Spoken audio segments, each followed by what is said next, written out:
दोस्तों, जिंदगी कभी कभी एक चक्र जैसी लगती है ना। रोज वही कहानी। सुबह जल्दी उठो, समय के साथ दौड़ लगाओ और बस किसी तरह दिन काट लो। ये कहानी है रोहन की, एक 30 वर्ष के युवक की, जो मुंबई जैसे भागदौड़ भरे शहर में उलझा हुआ था।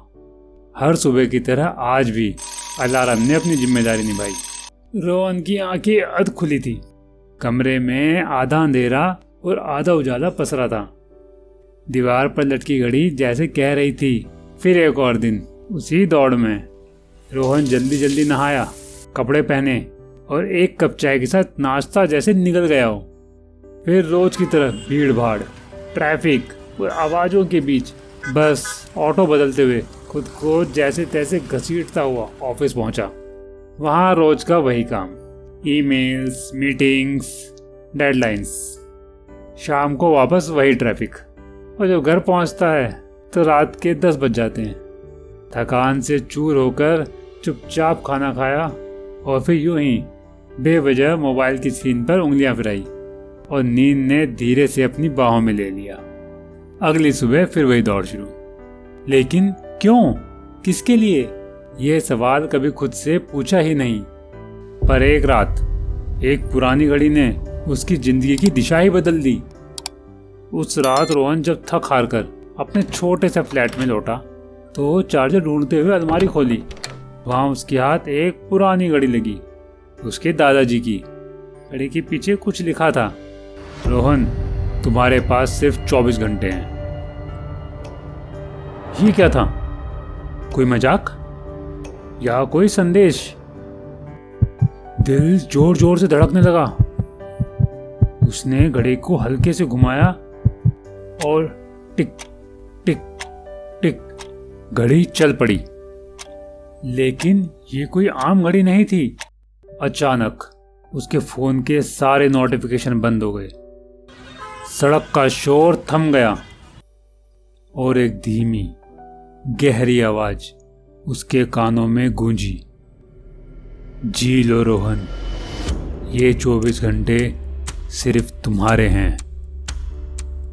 ये आवाज किसकी थी? क्या ये उसका आखिरी दिन था या इस घड़ी में कोई रहस्य छिपा था? रोहन का मन सवालों से भर गया। क्या ये घड़ी उसे डराने आई थी या जिंदगी का कोई सबक सिखाने? यही सब सोचते सोचते कब उसकी आंख लग गई, उसे पता ही नहीं चला। सुबह रोहन जल्दी उठ गया। उसके दिमाग में अभी वही बातें चल रही थी, 24 घंटे। उसने सोचा, अगर वाकई ये मेरे आखिरी 24 घंटे हैं तो फिर मैं इन्हें क्यों गंवाऊं? वो दौड़ता हुआ अपनी माँ के पास गया, उन्हें गले लगाया और उनके साथ बैठकर ढेर सारी बातें की, बचपन से लेकर अभी तक की। पर माँ कुछ समझ नहीं पाई कि अचानक ऐसा क्या हो गया। लेकिन तभी वही टिक टिक की आवाज फिर उसके कानों में गूंजी। उसने घड़ी की ओर देखा। उन 24 घंटे में से 10 घंटे बीत चुके थे। उसने फोन उठाया और अपने पुराने दोस्त अर्जुन को कॉल किया। सालों बाद दोनों ने बातें की। स्कूल की मस्ती और छोटी मोटी शरारतें सब याद आ गया। उसके बाद रोहन ने एक एक कर उन सभी लोगों को फोन किया जो उसके जीवन में जरूरी तो थे, लेकिन जिनसे बहुत वक्त से मुलाकात नहीं हुई थी। बातों ही बातों में कब शाम ढल गई उसे खुद भी पता नहीं चला। फिर वो थोड़ा टहलने निकल पड़ा, ये सोचते हुए कि कौन जाने कि कल ये सब फिर नसीब में हो या ना हो। चलते चलते उसे एक पार्क दिखाई दिया। ये वही पार्क था जहां वो बचपन में अपने दोस्तों के साथ खेला करता था। वो उस पार्क में गया और एक बेंच पर जाकर बैठ गया। बच्चों को खेलते देख उसकी आंखों में अपने बचपन की यादें तैरने लगी। दिन अब लगभग ढल चुका था। वो उठा और पार्क से बाहर निकल आया। बाहर कुछ गरीब बच्चे बैठे थे जो दूर खड़े आइसक्रीम वाले को बड़ी हसरत से देख रहे थे।